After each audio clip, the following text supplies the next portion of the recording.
there is nothing worth living for unless it is worth dying for. My grandmother lived a life devoted to Jesus, and today her talks have been made available in their original form. So you too can be built up through the insights and mysteries God revealed to her throughout her ministry. Now, without further ado, here is Elizabeth Elliot. Marriage is both a revolution and a revelation. And I've used those words because I think that there is no word that more adequately describes the enormity, the enormous intensity of the change which has to come about in our lives when we become married people. We expect a certain amount of change. We can't possibly foresee all that it's going to mean.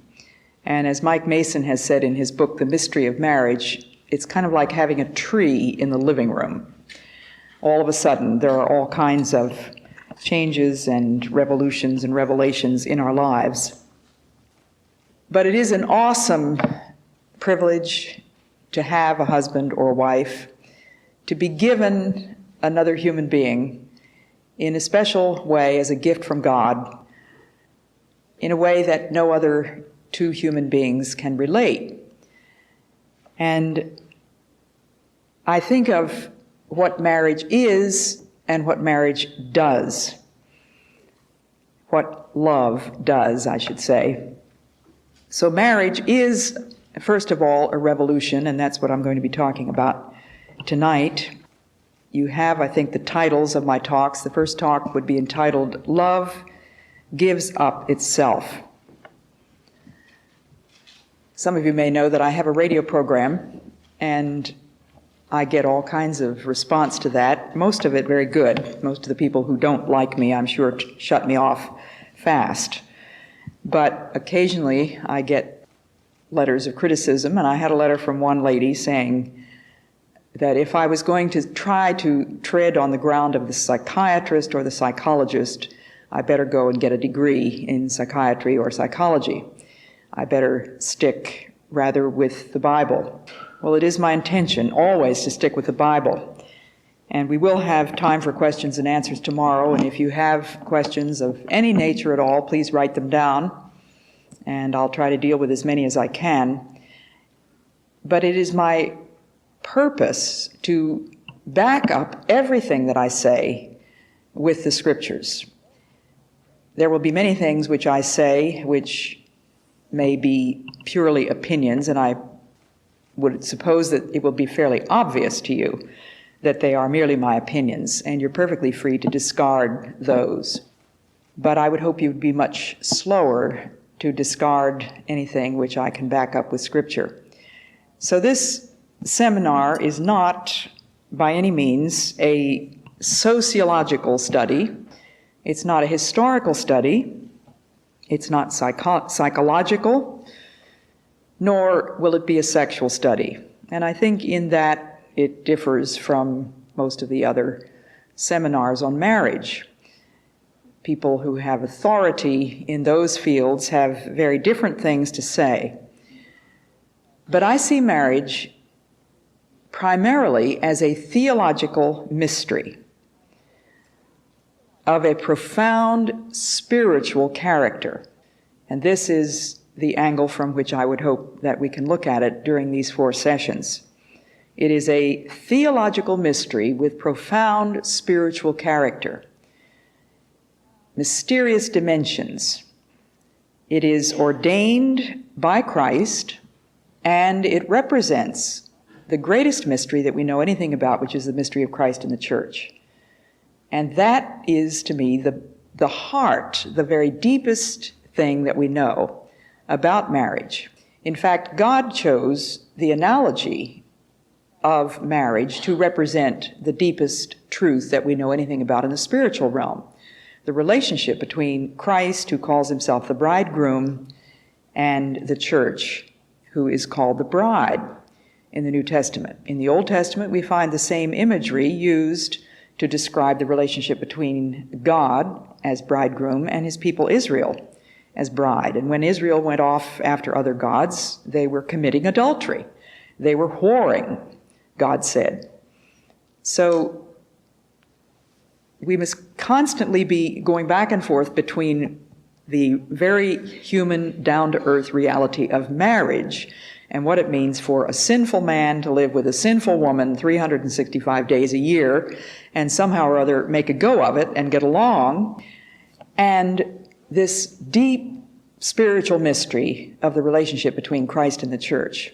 And I think the more we can understand the connection there, the more we will be able to act in marriage as God intended us to act. So, first of all, marriage is, I said I would tell you what marriage is and what love does. Marriage is a total surrender of the self to another person. And that is revolutionary. We are born rebels, aren't we? We are born with the attitude that I am going to do my thing and nobody is going to tell me what to do, and don't try, because this is my life and I'm going to live my life in my way, and you can like it or lump it. Well, you can get away with a certain measure of that as long as you're not married. We all have many other human relationships, and we're going to make those human relationships very tough and very difficult if we do continue in that frame of mind. But we can get away with it to a certain extent, but you just cannot possibly get away with that in a marriage, not for very long. The woman surrenders herself to the man in a very different way than the man surrenders to the woman. And I don't suppose that very many of you men ever thought about surrendering yourself to a woman, and that really is not the imagery that God intends, because the husband is standing in the place of Christ. And so he is the one who initiates, he is the wooer, he is the one who wins, he is the one who protects and provides for and cherishes his wife. And he is the leader while she is the responder. Now we're going to get into more of what all that means tomorrow. But there is a sense in which marriage involves a total surrender of the self. And this means sacrifice. If you don't remember one other word out of everything that I have to say, please remember the word sacrifice. And when I see marriages falling apart, and I get piles and piles of letters from people whose marriages are in trouble, asking me for advice and counsel, what I want to say to them is, there is nothing wrong with a marriage that sacrifice wouldn't heal.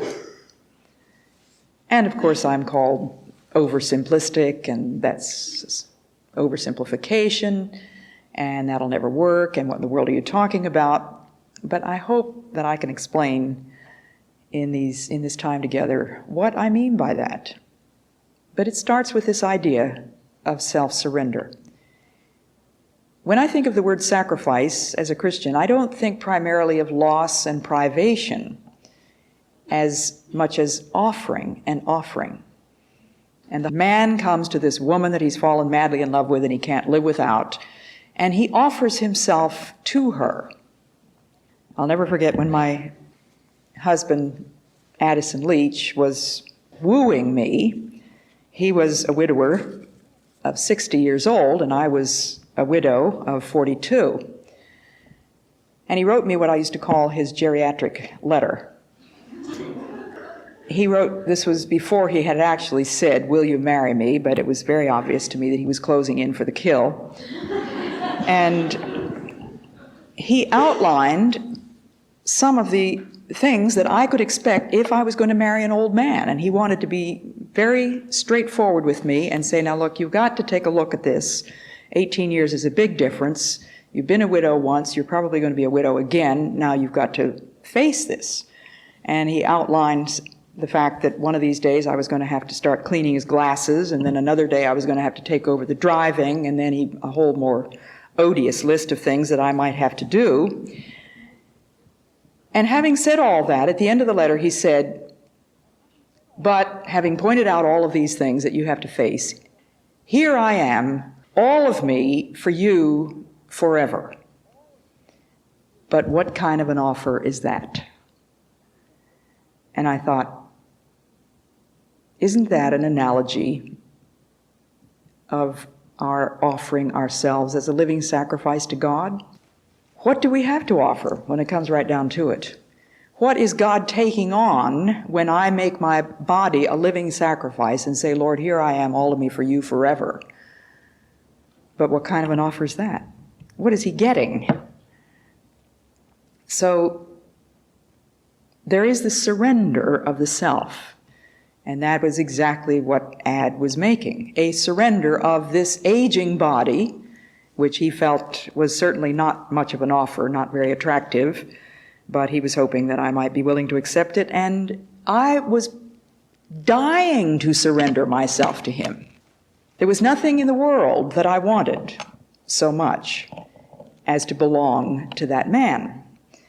And I think that that's the deep instinct, the deep heart's desire of almost every woman that I've ever talked to. Now, I have to be careful and say almost, because I've had a few women tell me that they were greatly insulted by that suggestion. They did not want to surrender themselves to any man, and they were very happy with their singleness, and you have insulted us, they said.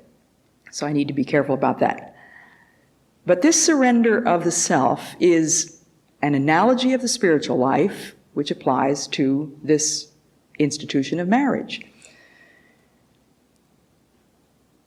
I want to give you an overview of how this analogy works. The conditions of discipleship were three. Jesus said, if you want to be my disciple, you must give up your right to yourself, and you must take up your cross and follow me. And I think that that is exactly the order in which a husband and a wife ought to look at their responsibilities in marriage. First of all, you give up your right to yourself. And we'll get into some of the things that I mean by that. And when I say take up the cross, it's take up all that is involved in daily living together. Take up your cross daily, Jesus said. And lastly, follow me, obey, fulfill the responsibilities which life is going to unfold little by little as you walk together. And these also match the three conditions that Jesus described. He said, if you get married, then the husband must leave his father and mother and cleave to his wife, and they must become one flesh. So that leaving is like the relinquishment of giving up your right to yourself, and the cleaving is taking up the responsibilities of cleaving only to this one and forsaking all others. And I'm pretty sure that that's one of the reasons why we see so many young men nowadays who are reaching the age of 30 and 35 and 40, and they're still not married. I have a few nephews that I'm always working on because they're getting into that age bracket. Several of them are already past 30, and they're not married. And when I question them on this, it seems very clear to me that the problem is they don't want to cleave only to this one. They like to play the whole field, and they've got all sorts of very attractive girlfriends. And who wants to narrow it down to one and forsake all others, as the marital vows put it?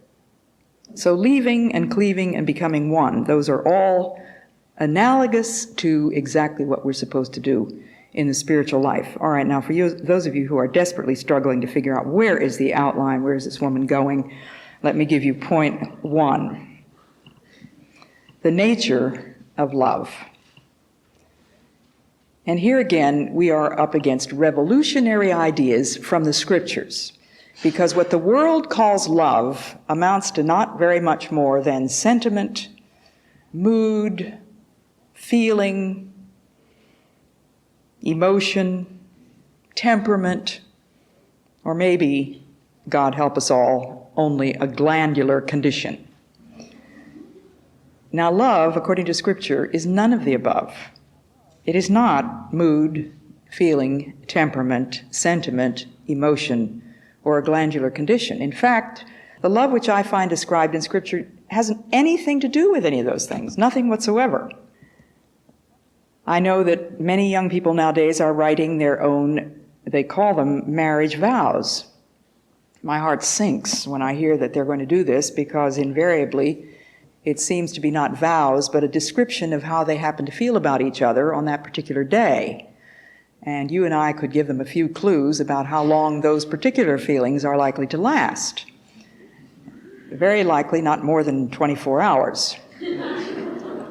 Those particular feelings and that mood, all the beautiful, the white dress and the veil and the beautiful bridesmaids and these terribly handsome men standing up the front, all of that contributes to a mood, a feeling of what the world would call love. But what is the nature of love according to Scripture? In 1 John 3:16, we have a very clear statement. Most of you could probably quote John 3:16 for me, but I wonder how many of you know 1 John 3:16 by heart. This is what it says: "It is by this that we know what love is, that Christ laid down his life for us. And we in our turn, are bound to lay down our lives for our brothers." Love means sacrifice. That's what love is.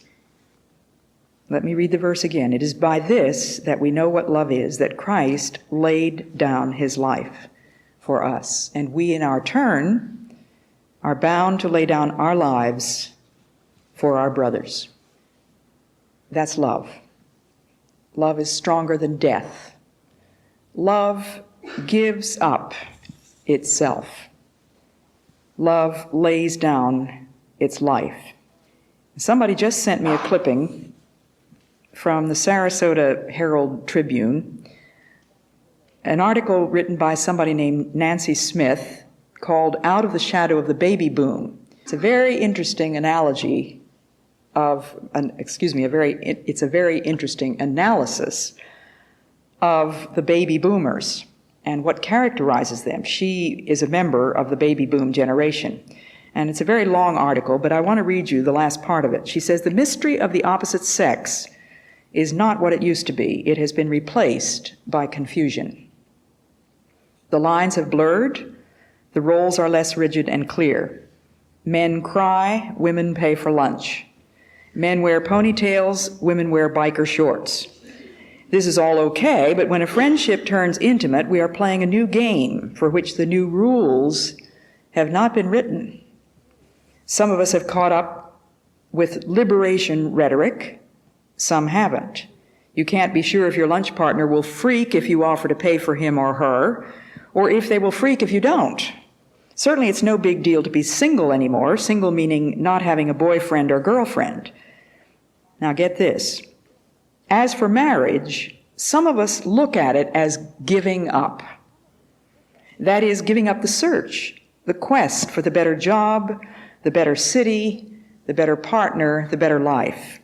Settling down means this is as good as it gets. This is as good as I get. This is all I want.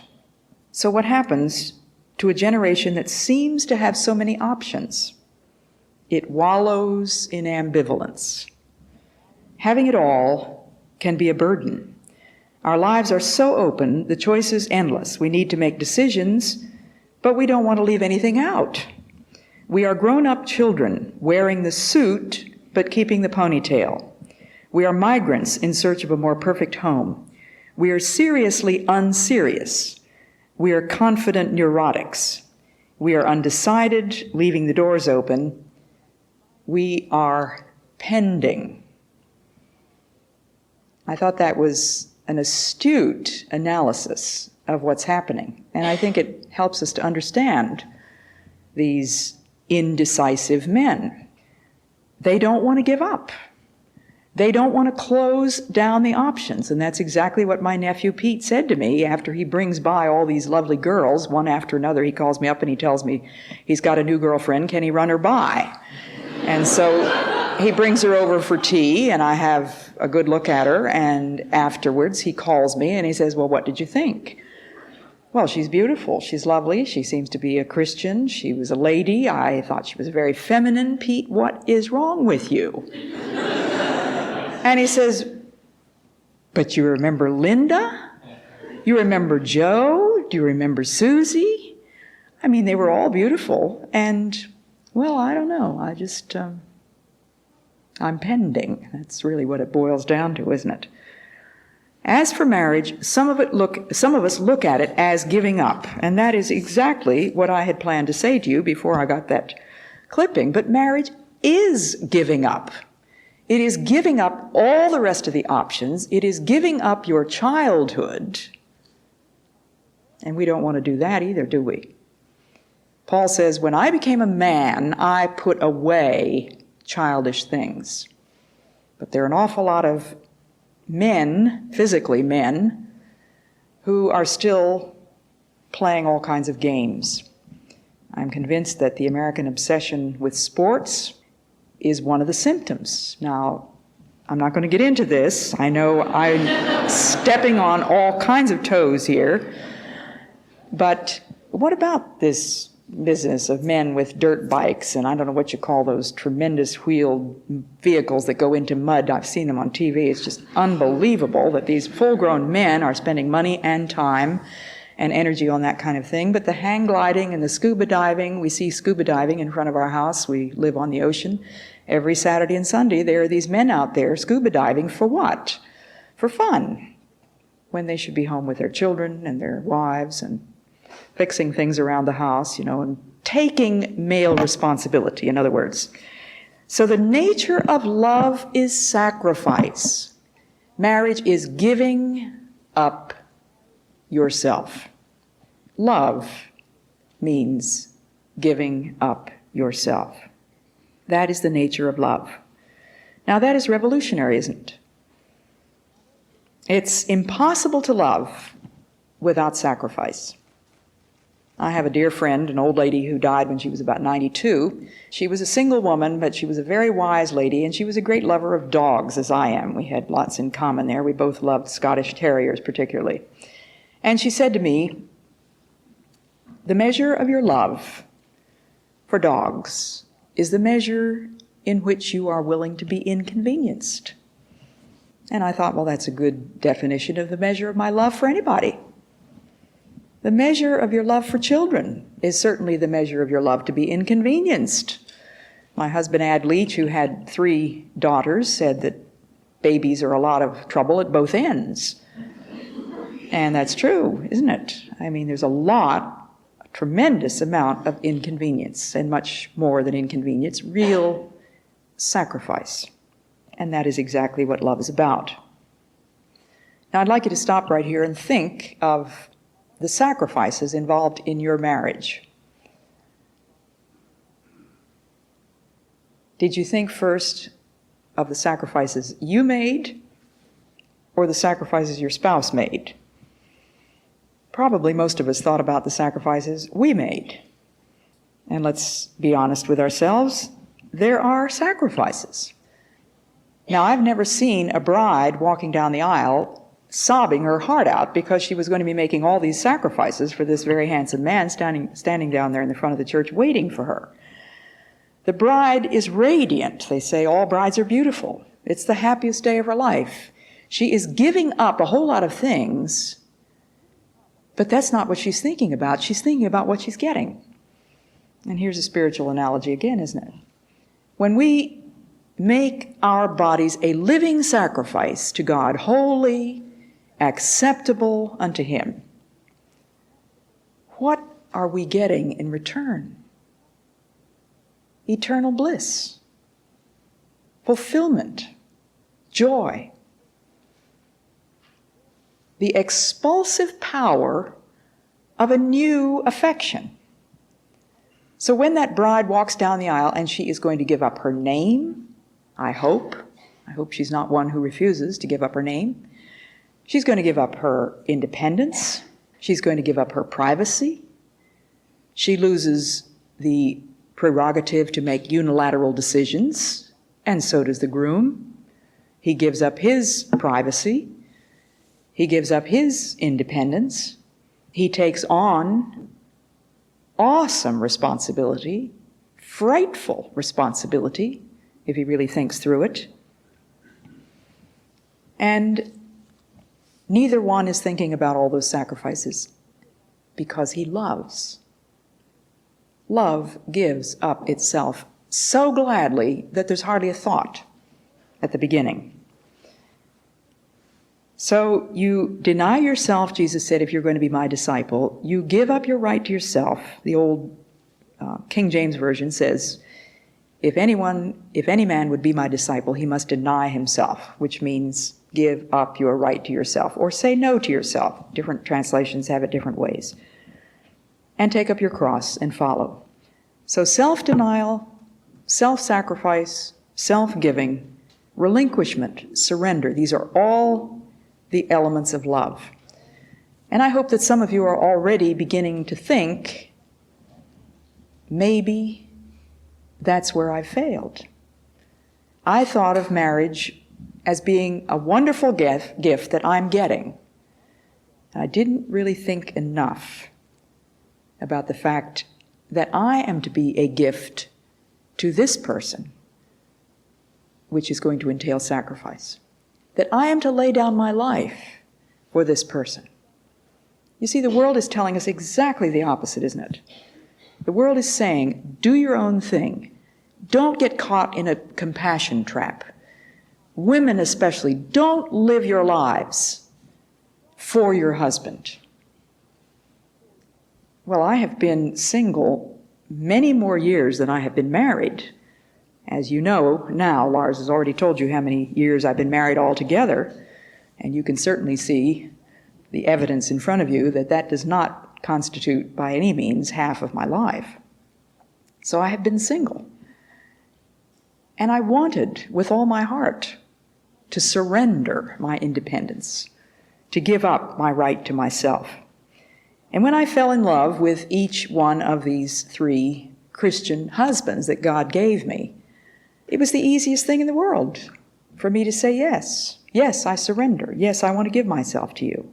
It was the most glorious moment, that moment when you cannot help giving yourself because you're so madly in love. You long to surrender, and the citadel of your heart has been breached, and it is taken. And then what happens? Well, now we're down to point 2. The glory of sacrifice. We've been talking about the nature of love, which is sacrifice. It is self-giving. Now I want to talk about the glory of sacrifice. And it doesn't seem all that glorious when we use that word, does it? The bride is not weeping because she's not thinking of sacrifice at all. But as soon as the reality hits, it doesn't look very glorious, does it? It can be very tough. When the disciples heard the call of Jesus, "Come and follow me," we read that Matthew immediately left his tax collector's booth, and several of the other disciples left their nets. The sons of Zebedee left Zebedee. They left their boats and their nets. We don't read a word about how bad they felt about it. They just leaped up and followed him and left everything behind, little imagining the cost of what that following was going to mean. When Jesus comes to you and me and says, "Do you want to be my disciple?" He never gives us a blueprint of what's going to be involved. He does not outline the whole will of God for our lives and say, "Do you like this? Will you take it?" He simply says, "Do you love me? Will you trust me? Well then, be my disciple." And that means giving up your right to yourself and taking up your cross and following me. The glory of sacrifice at the beginning looks great. And I talk to many starry-eyed young people who would love to be missionaries. They'd love to work overseas. They'd love to do something really tough for God. And I certainly was one of those myself. I think back to all the missionary heroes that I had and the missionary books that I read. And one of the poems that I memorized somewhere or other along the way came to me when finally I really believed that God had called me to be a foreign missionary. And it expressed exactly the way I felt. I heard him call, "Come follow." That was all. My gold grew dim. My soul went after him. Who would not follow if they heard him call? You don't know what the cost is going to be. And nobody could possibly be ready to accept previews of all the coming attractions involved in discipleship. Jesus said to his disciples, "I have many things to tell you, but you can't bear them now." And a bridegroom might say that to a bride too, mightn't he? "I have many things to reveal to you about who I am, that in all these weeks or months or maybe years of acquaintance, you don't have a clue about." But of course the bridegroom has very little clue about them himself, because marriage is a revelation as well as a revolution. We don't really know ourselves until we are in an intimate relationship with another fallible human being. One of the things that I reminded my daughter of in this little book that I mentioned, Let Me Be a Woman, was that she was going to be marrying a sinner. There isn't anything else to marry. And don't you forget that your husband or your wife is also married to a sinner. And we do not know what is going to be in that prize package. This same lady that told me how much she loved dogs and said the measure of your love is the measure in which you're willing to be inconvenienced. She said to me one day, she said, "You know, Betty dear, we're none of us prize packages. Just look for the essentials and skip the rest." And I thought, well, that's very good advice, very wise advice, especially after you get married. Because this prize package that you certainly thought you were getting, or you would never have married him or her, turns out to be a surprise package, doesn't it? There are all kinds of things in there that you were not expecting. And whenever you hear anybody explain why they got a divorce, it seems as though in every case they'll say, well, we've grown apart. She's not the woman I married. I'm not the woman who married him. He's not the man I married. We've changed so much. Well, I want to say, so what else is new? What did you think you were getting? If you're marrying a real live human being, there are going to be many changes. And there are going to be many revelations. And there are going to be many revolutions in your life if you're going to make it work out. We can't know the cost in advance. And we are all, let's face it, incompatible. I remember, I think it was here in Wisconsin, I heard Jill Briscoe talk many years ago to a large audience, and she said, "I'm going to let you in on a secret. Did you know that Stuart and I are incompatible?" And she said, "We live with an incompatible," I've forgotten how many children she has, "an incompatible son, an incompatible daughter, and an incompatible dog, and an incompatible cat. And it takes a whole lot of the grace of God for us to get along for even one day at a time." And she said sometimes when Stuart is away, she'll get a phone call, and the lady says she wants to talk to the pastor, and Jill says, "Well, I'm sorry, he's out of town. Could I help you?" And the lady's in tears, and she says, "No, I need to talk to the pastor. It's a very personal matter." And Jill has on a few occasions had the temerity to say, "Well, I bet I know what your problem is. I bet you want a divorce."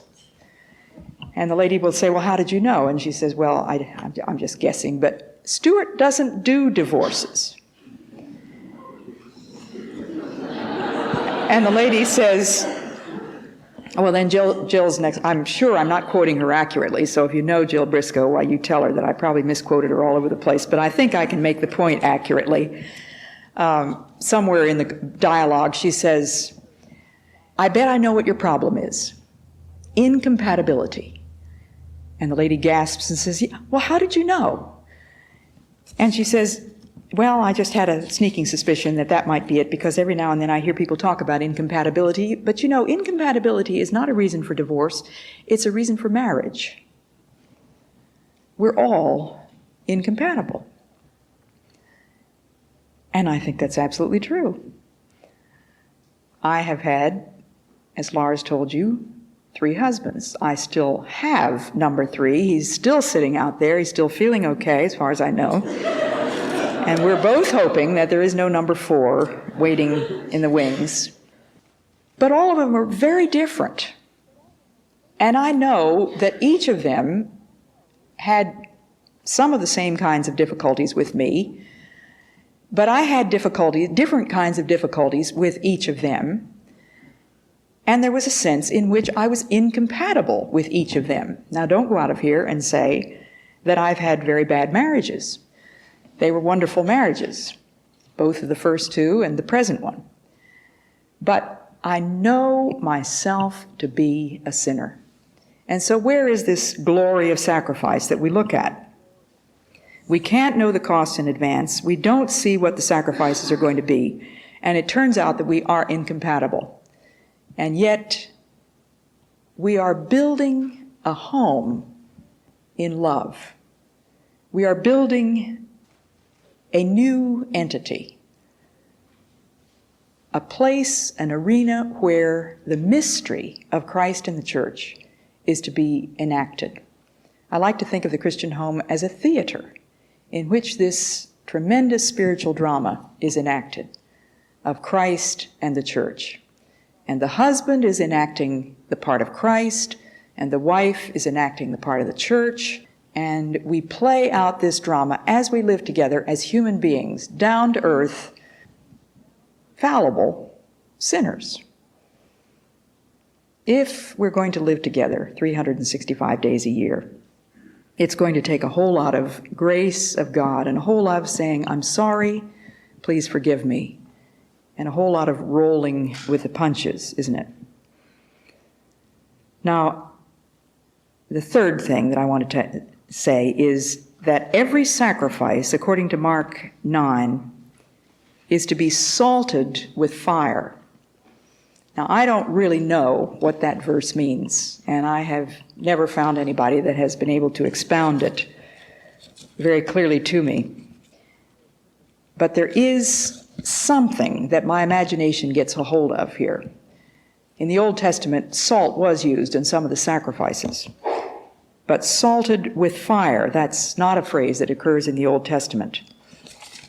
And in that passage, Mark 9, verses 43 to 50, let me read that from the New English Translation. "If your hand is your undoing, cut it off. It is better for you to enter into life maimed than to keep both hands and go to hell and the unquenchable fire. And if your foot is your undoing, cut it off. It's better to enter into life a cripple than to keep both your feet and be thrown into hell. And if it is your eye, tear it out. It is better to enter into the kingdom of God with one eye than to keep both eyes and be thrown into hell, where the devouring worm never dies and the fire is not quenched. For everyone will be salted with fire." Now, Jesus is making some outrageous statements here. He's describing the price of discipleship. And he's startling these multitudes. Mind you, Jesus is not just talking to the disciples here, this intimate small group. He's talking to the multitudes. Do you think he's going to sell these concepts? Is he going to win a popularity contest with this kind of talk? But he says, you're going to have to lose some perfectly legitimate things. You know, people sometimes wonder, now, why would God take away this great gift that he had given me? what would be wrong with that? What was wrong with this or that I lost? If your house burns down, for example, or if you lose something valuable, it doesn't necessarily mean that there's something wrong with it. It means that God has a lesson here to teach you. And there's certainly nothing wrong with your hand and your foot. Those are parts of the body that God has created. And the eye we would consider one of the most essential parts of the body, but Jesus said it's better to enter into the kingdom of God with one eye than to keep both eyes and be thrown into hell, where the devouring worm never dies and the fire is not quenched. For everyone will be salted with fire. Salt is a good thing, but if the salt loses its saltness, what will you season it with? And I take that to mean that the sacrifice is going to be costly. It's a glorious thing because it means love and creating an entity in which love is ruling. But it is also going to be costly. Now, how long did it take for you to discover that you were going to have to make some sacrifices? I've just read a very excellent and practical book called By Love Refined by Alice von Hildebrand. And it's just a series of letters to a niece who has just gotten married. And she deals with practically every question that a newlywed could ever ask. And she tells how when she herself, Alice von Hildebrand, was married, it irritated her that her husband was accustomed to leaving the soap in a pool of water in the soap dish. So that when she came into the bathroom, it was a squishy mass of jelly. And that just infuriated her. And so she spoke to him about it. And it had never crossed his mind to dry the soap. And she said, from then on, he always dried the soap. And she said, for the rest of our married life, he dried the soap so well that I couldn't tell whether he'd actually used any soap or not. But she said, I can't think of that tiny sacrifice that he made for love without a great wave of loving gratitude. I have another friend who told me that when she was married, she couldn't understand why her husband wanted her to wash the cans from canned food. When she emptied a can of soup or can of peas, she threw the can into the trash. Well, this man had grown up on a farm where rats were a real problem. So they didn't throw things into the trash unless they were washed. And so he said, I want you to wash the cans. And she just thought, this is absurd. This is ridiculous. We have a garbage pickup every other day. And so she argued with him about it. And she said it didn't change his mind. He wanted those cans washed. Well, she said, I love him. And so I washed the cans. Now, you know, that is such a tiny thing, but it can be such a big thing. And it can be the sort of thing in which a wife digs in her heels and says, you're not going to tell me to do something like this. I'm not going to do it. Well, how much does it cost when it comes right down to it? How much does it really cost to love somebody enough to dry the soap, roll the toothpaste tube, put the cap back on the toothpaste, wash the cans? But is there anybody here who can't think of some little tiny thing that just drove you up the wall about that husband of yours or that wife of yours?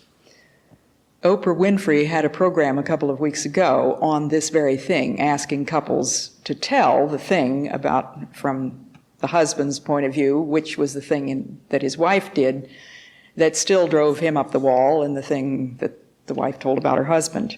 And it was amazing how many wives' complaint was the same, that their husbands would promise to fix some little thing around the house.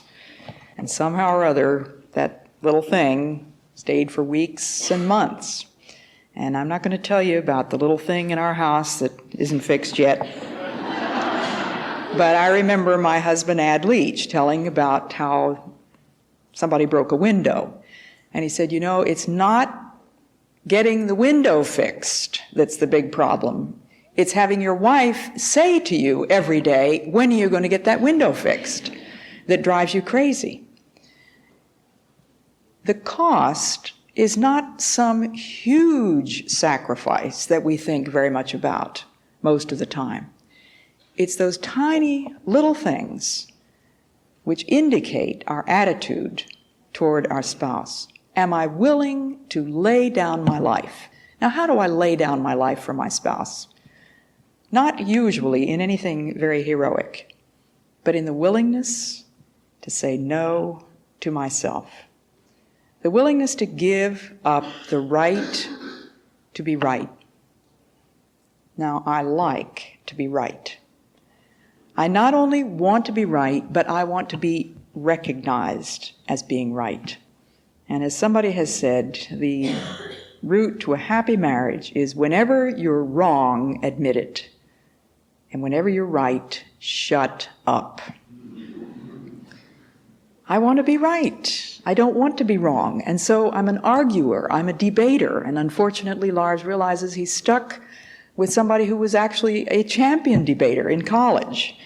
And this has all sorts of problems. So he gets salted with fire. I mean, he has to make all kinds of little sacrifices that he doesn't make a big deal out of. But we do make a big deal very often, don't we?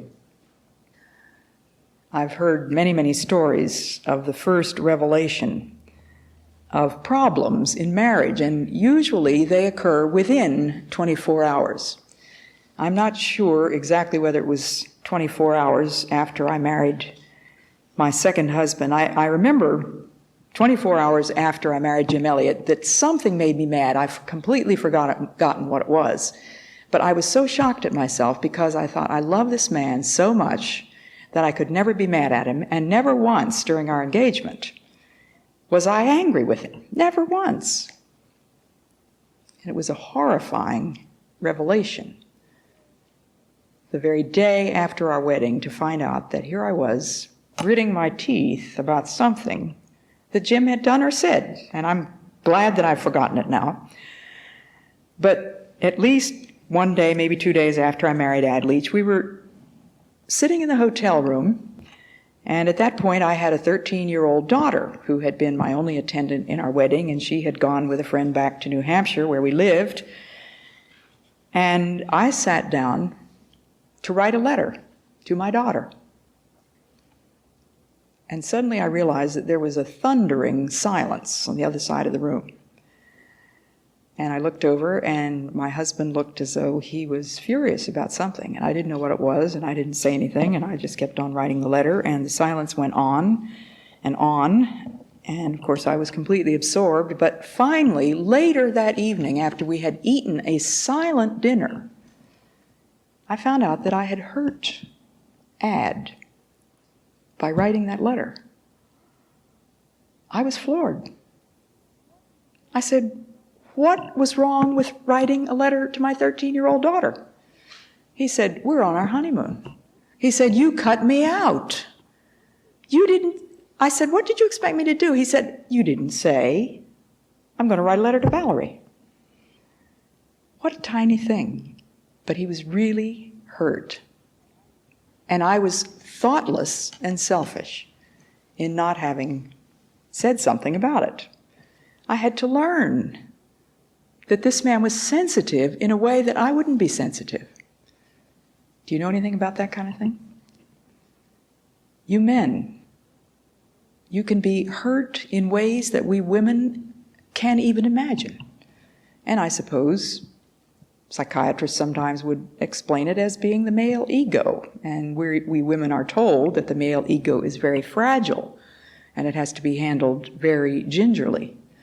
And I don't always handle things with kid gloves, not by any means. In fact, Jim told me I had a sledgehammer personality. And my husband Ad told me that I didn't call a spade, I called it a bloody shovel. And I don't know whether Lars has come up with any of those quotable quotes yet, but he's not going to admit to one. But love gives itself. Love gives up its rights. Love always means sacrifice. We sometimes want the splendor and the glory of offering ourselves without the sacrifice of commitment. In the spiritual realm, we'd like to do heroic things, wouldn't we? We'd like to be seen as spiritual leaders. We'd like to do something for God that would be hailed as a great work for God. We want the splendor of self-offering without the salt and the fire and the sacrifice. And it's only the vows that carry us through. You know, the ancient fathers knew exactly what they were doing when they required vows to be pronounced before God and witnesses in the wedding ceremony, because the vows of the ancient fathers and the vows of the prayer books are not a description of how the husband and wife happen to feel about each other on that particular day, but they are a statement of a course that has been irrevocably chosen. Till death us do part. For richer, for poorer, for better, for worse, in sickness and in health. And when somebody decides to drop out of a marriage and unload the partner, it's usually because they didn't expect it to be poorer and worse and sickness. And yet they had made those vows. And it is the vows that carry you through when things get poorer and worse, and when sickness comes, and when a job is lost. There are many areas of conflict where you have to go back to those vows. Well, I see that my time is up. Let me go over those 3 points again. And in case you feel that I've just been far too abstract and theoretical tonight, I hope that you will be encouraged to come back tomorrow, because we are going to get down into much more of the nitty-gritty. But I just feel so strongly about the nature of marriage itself. If we could just get our teeth into what the Scripture makes marriage out to be, a deep spiritual mystery, which involves the same spiritual mystery that we see in the cross of Jesus Christ. I think it's going to sort out a good many things that psychology and sociology are never going to sort out for us. First of all, we looked at the nature of love. It's not a mood or a feeling or a temperament or a sentiment or an emotion. It is a revolution. It means sacrifice. Secondly, we looked at the glory of sacrifice. There is always a reward. There are eternal rewards, and there are temporal rewards when sacrifice is made. And lastly, every sacrifice must be salted with fire. Our vows carry us through those costly times. When you go home tonight, start asking yourself, not your spouse, have I been giving myself for this person? Is there some new way that I can think of in which I can give up my right to myself, back off, shut up, not be seen to be right necessarily, just let something go? And let's ask God to open our eyes to this revolution and revelation. God bless you.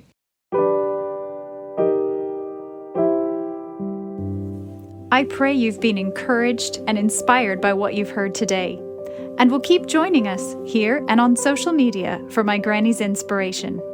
Until then, remember, the eternal God is your refuge, and underneath are the everlasting arms.